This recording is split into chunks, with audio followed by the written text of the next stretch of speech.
የእድልን ትክክለኛ ፋይልና እድል የወይዘሮ ገነት ልጅ መሆኗን የሚያሳይ አባባ ከገዛ ሚስቱ ከምህረት ተቀበለና ሰጥ ለጥ ብሎ ወደ እድል ወላጅ እናት ገነት ቤት ወሰደው። ሮማን ራሷን መቆጣጠር አቆታት። በድንጋጤ ፍጥጥ ብላ ቀረች። ወይኔ ውርደቴ! ቢኒን እዚህ ቤት አስገብቼ የማደጎ ልጅ ነው ብዬ የኔ እውነተኛ ልጅ መሆኔን እንኳን ሳታውቀው አሁን ደግሞ ይቺ ሰላቢ ልጇ መታ ይሄን ሀብትና ንብረት ልትወስድብኝ ነው።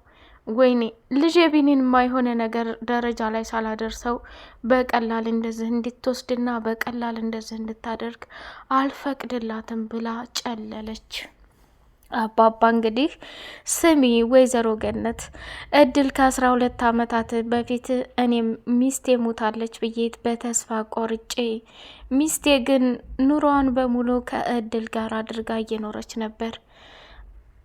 የእድል አክስት ወይንም ያንቺ እህት ሰተት ብላ ወደ ገጠር እድልና የኔ ሚስት አብረው ሲኖሩ እሷን ፍለጋ ሄዳ ነበረ። እዛ ሰፈር ያሉ ሽማግሌና የኔ ሚስት ምህረት አንድ ላይ የሆኑና ያንቺን እህት ከዛ ቦታ ላይ አባረዋታል። በሰዓቱ እድልን ብታገኛት ኑሮ ወይ ትገላት ነበር ወይ የሆነ ነገር ታደርጋት ነበር። መሞቷን ታረጋገጠች በኋላ ለአንቺ መታ የማደጎ ልጅ ብላ የሰጠችው የገዛ ልጇን ነው ብሎ ሲላት በጣም ደነገጠች። ገነት ወይንም የቢኒ እናት የእድል ወላጅ እናት ማመን አቅቷት በድንጋጤ ፍጥጣለች። እድል እኮ እዚህ ቤት ከመጣች ጀምሮ ከጠፋችው ከብሌን ልጄ ጋር በጣም ብዙ ነገር የሚያመሳስላት ነገር አለ። አንዳንዴ የሰው ልጅ ሙቶ ይነሳል እንዴ እያልኩ ተስፋ እየቆረኩ ነበር ብላ ለአባባ ስትነግረው እኔም ሚስቴን 12 ዓመት ሙሉ በሀዘን ስቃጠል መጨረሻ ላይ ይሄው መታ ነፍስ ዘርታብኛለች። 12 ዓመት በሙሉ ሚስቴ የኖረችው ከአንቺ ልጅ ከእድል ጋር ነው ብሎ እውነታውን ፍርጥ ሲያደርገው በጣም ደነገጠች። ሮማን እንግዲህ ፋይሉን ስታየው እንዲሁም ደግሞ እድልን የሚያሳየት ተወልዳ እንደነበር የቤተሰቦቿ ስም የልጅነቷ ፎቶ ጭምር ተለጣጥፎ ነበርና አባባ ፋይሉን ያስረከበው። ይህንን እንግዲህ ለረጅም ጊዜ ያስቀመጠችው ምህረት የአባባ ሚስት ነበረች እና ግዴታዬን ተወጥቻለሁ እድሌ፣ እኔ በተደጋጋሚ የአንቺ ቤተሰቦች አግኝተሽ ሄደሽ ችግር ላይ እንድትወርቂ ስላልፈለግኩ ነው። 12 ዓመታት በሙሉ ማንም በሌለኝ ጊዜ ከአንቺ ጋር አብሬ ነበር የኖርኩት። አሁን ላይ ግን ምንም ቢፈጠር ምንም አንቺ ልጄ ነሽ ብላለቻት። ሰላም ሰላም! ውድ የተከበራችሁ የተወደዳችሁ የቻናል ቤተሰቦች እጅግ በጣም ተወዳጁና በጉጉት ስንጠብቀው የነበረው የእድል ድራማ እንደቀጠለ ይገኛል። ውድ የሌላ ኤንድ የመሐመድ ቤተሰቦች ቻናሉ ላይክ ሰብስክራይብ እያደረጋችሁ ለምታበረታቱን በጣም አድርገን ነው የምናመሰግነው።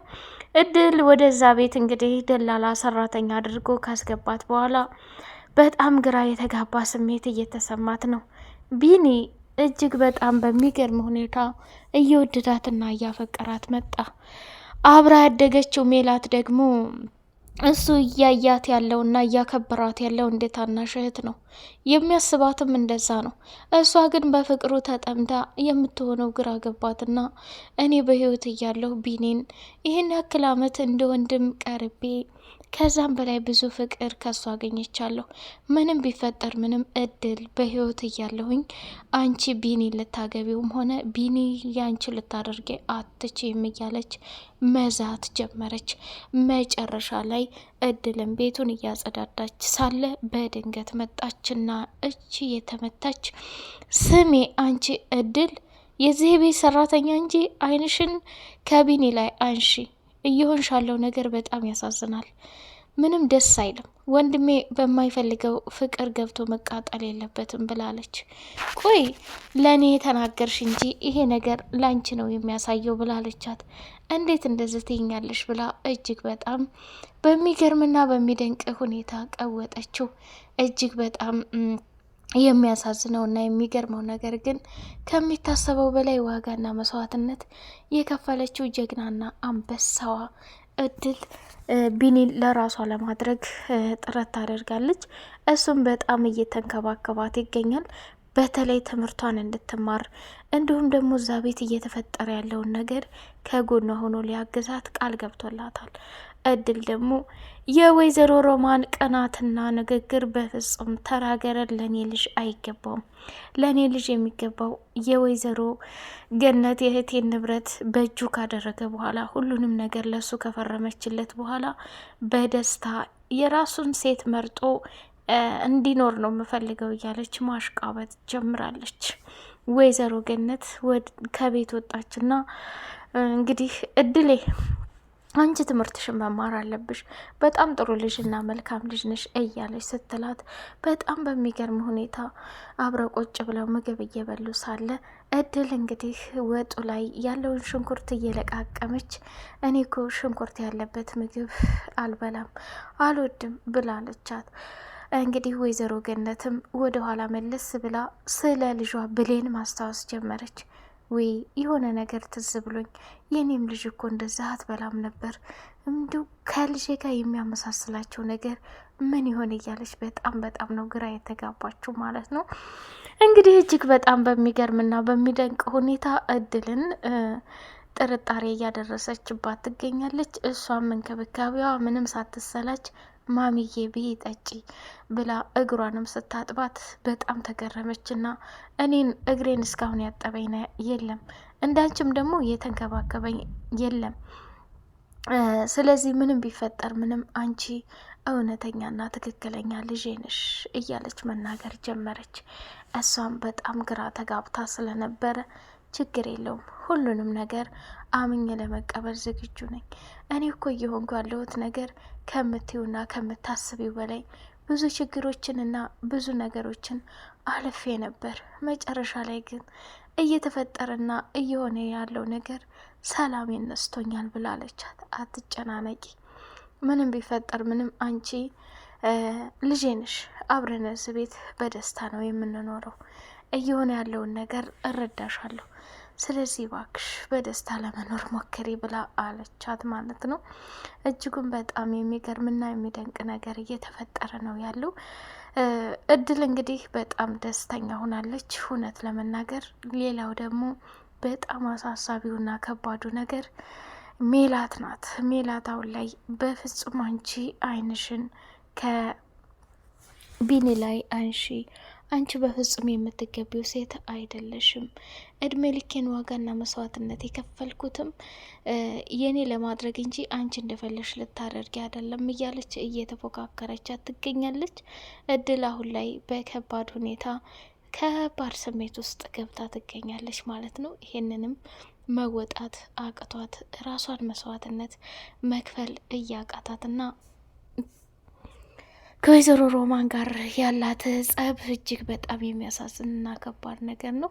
እሱም ምንድነው? ስሚ ገነት፣ መቼም ቢኒን ከኔ በላይ አንቺ ነሽ ብዙ ዋጋና መስዋዕትነት ከፍለሽ ያሳደግሽው።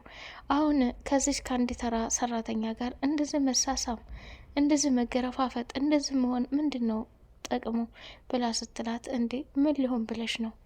ምንም ቢፈጠር ምንም እኮ እሷ ልክ ናት፣ እሱም ልክ ነው አይደለም። እድልን የፈለገውን ሰው ከወደደ እኔ መቀበል እንጂ ያለብኝ ምንም ማድረግ የለብኝም። ስለዚህ ያረባ ነገር ባትናገሪ በጣም ጥሩ ነው ብላለቻት። እሺ በቃ እንደዛ ከሆነ እኔ ያናግረዋለሁ፣ አንቺ ምንም አታስቢ ሮማን ብላለቻት። ቢኒም እማዬ ቆይቺ እህትሽ መቼ ነው ከዚህ ከቤት የምትወጣው? እንዴ ቢኒዬ ምን ሆነህ ነው? ሮማን እኮ በጣም ትወድሃለች አንተን እንደምወደኝ አውቃለሁ። እዚህ ቤት ውለታ የዋለችልኝ ውለታ ብቻ አንቺ በጣም ጥሩ ሴትና መልካም እናት ስለሆንሽ ከማደጎ ቤት አውጥታ ወደዚህ ቤት ስታመጣኝ ይሄ መቼም የማረሳው ውለታ ነው። ከዛ በዘለለ ግን ተንኮልና ክፋቷ በጣም የበዛ ነው ብሎ ተናገረ። ወይዘሮ ገነትም ልጄ እንደዚህ ጠምደህ ያስካት ይገርመኛል። እኔ እሷን ውጭ ማለት አልችልም፣ ምክንያቱም የእህቷ ቤት ነው፣ እንደፈለገች ትሁን ብላ ተናገረች። እድልም ማሚዬ እህትሽ ግን አትመስልም በፍጹም፣ ያላት ክፋት፣ አስተያየቷ፣ ሁሏ ነገር ይህንን ስል በጣም ይቅርታ። አንድ ቀን ግን እንደምንም ብለሽ የልብሷን ሻንጣ ፈትሸሽ ብታዩ በጣም ደስ ይለኛል አለቻት። እድልን በጣም አጠመደቻት እና ቤቱን እያጸዳዳች ሳለ ሰተት ብላ በሚገርምና በሚደንቅ ሁኔታ መጣችና ራሷን መቆጣጠር እስከሚያቅታት ድረስ ስሚ አንቺ ተራ ገረድ ነሽ፣ ምንም ቢፈጠር ምንም ይሄን ታረጊያለሽ ብዬ በጭራሽ አልጠብቅም። ስለዚህ ያደረሻለው ነገር በጣም አሳሳቢና ከባድ ነገር ነው። አሁኑ ይሄን ቤት ለቀሽ እንድትወጪ እፈልጋለሁ። ምን እየሆንሽ ነው ያለሽው? እዚህ ቤት እኮ የምሰራው እትዬ ስላዘዘችኝ እንጂ አንቺ ስላዘዝሽኝ አይደለም ብላ እድልም እንቅጩን ስትናገር እፍር ብላ ወደ መኝታ ክፍሏ ገባይና የእድልን ስልክ መጎርጎር ጀመረች። ቆይችን አረመኔ ተንኮለኛ ሰው ማናደድ አለብኝ ብላ የሴትዮዋን ፖርሳ ፈትሻ ፎቶግራፍ አገኘችና ዘው ብላ ወደ መኝታ ክፍሏ ስትገባ ሰውን ያለ ፈቃዱ ስልኩን ከፍቶ ማየት ምን ይሉታል ብላለቻት። የኔ ልጅ ምን ችግር አለው? የኔ ስልክ ባላንስ ስለሌለው ለመደወል ፈልጌ ነው። ሌላ ምን ያደረኩት ነገር አለ አለቻት። በፍጹም አይመስለኝም። ወደድሽም ጠላሽም እያንዳንዱ ለሆነው ነገር በሙሉ በእንደዚህ አይነት መልኩ እንድትቀጥይም አልፈልግም ብላለቻት። እባክሽ እኔ ሰርቶ ማደር እንፈልጋለሁ። እኔ ብዙ መከራና ብዙ ስቃይን ያሳለፍኩ ሰው ነኝ። አሁን ደግሞ አንቺ ፈተና አትሆኝብኝ፣ ስራ ያልስራበት ብላ አለች። እድልም እንግዲህ ይሄን ከተናገረች በኋላ ከሜላት ጋር ያላት ፍጥጫ እንደቀጠለ ይገኛል። ቢኒም ደግሞ ወይዘሮ ሮማንን እናቱን ማለት ነው እሷ እንግዲህ በድብቅ የራሷን ልጅ አሳልፋ ለእህቷ የማደጎ ልጅ ነው ብላ በመስጠቷ በጣም አሳሳቢና ከባድ ነገር ነው ቤተሰብ። ከዛ እሱም ስሚ ከአሁን በኋላ እዚህ ቤት ተንኮልና ሴራ ስትሸርቢ ማየት አልፈልግም። እድል ደግሞ ለማሚ በጣም አጋዥና ጥሩ ሴት ናት። አንቺ ደርሶ ሀሳቢ አትሆኝ። እዚህ ቤት እማዬን መኪና እንድጠይቃት እማዬን ብዙ ነገር እንዳደርጋት የምታስገድጅ ሰው ነሽ። ይህን ያልተናገርኩት የአንቺና የሷ እህትና እህት መቋረጥ ስለሌለበት ነው ብሎ አላት። እሺ በቃ እንደዛም ከሆነ እረዳለሁኝ፣ ምንም አታስብ ብላለችው። ችግር የለውም፣ እያንዳንዱ የተፈጠረውንና የሆነውን ነገር በሙሉ ወደፊት መጋፈጥ ያለብን ሰዎች ነን። ምንም ቢፈጠር አንቺ ራስሽን በእንደዚህ አይነት መልኩ መሸወድ የለብሽም ብሎ አላት ማለት ነው። ስለዚህ ብዙም ነገር አትደነቂ። እያንዳንዱ ለተፈጠረውና ለሆነው ነገር ከምታስቢው በላይ ችግሮችን መጋፈጥና ችግሮችን ለማሳለፍ መሞከር አለብሽ ብሎ ነው የተናገራት። እንግዲህ ወይዘሮ ሮማንን እዛ ቤት ድርሽ እንዳትል እያስጠነቀቃት ይገኛል በተዘዋዋሪ ማለት ነው። ሜላት ደግሞ የራት ግብዣት አልጋበዝከኝ፣ ዛሬ እስኪ ለእኔ ጊዜ ሰጠኝ እያለች እያስቸገረችው ትገኛለች። እሱም ደነገጠና ካሁን በኋላ እንዲህ አይነት ንግግር ብትናገሪ ውርድ ከራሴ፣ እኔ ወንድምሽ እንጂ ፍቅረኛሽ አይደለሁም ብሎ ሲላት፣ ሜላትም በንዴት እየተቃጠለችና እየተንገበገበች ትገኛለች። ወደ የተከበራችሁ የተወደዳችሁ የሌላ ኤንድ መሐመድ ቤተሰቦች እጅግ በጣም ተወዳጁና በጉጉት ስንጠብቀው የነበረው የእድል ድራማ ይህን ይመስላል። ቀጣይ ፓርት እስከምንገናኝ ሰላማችሁ ይብዛልኝ።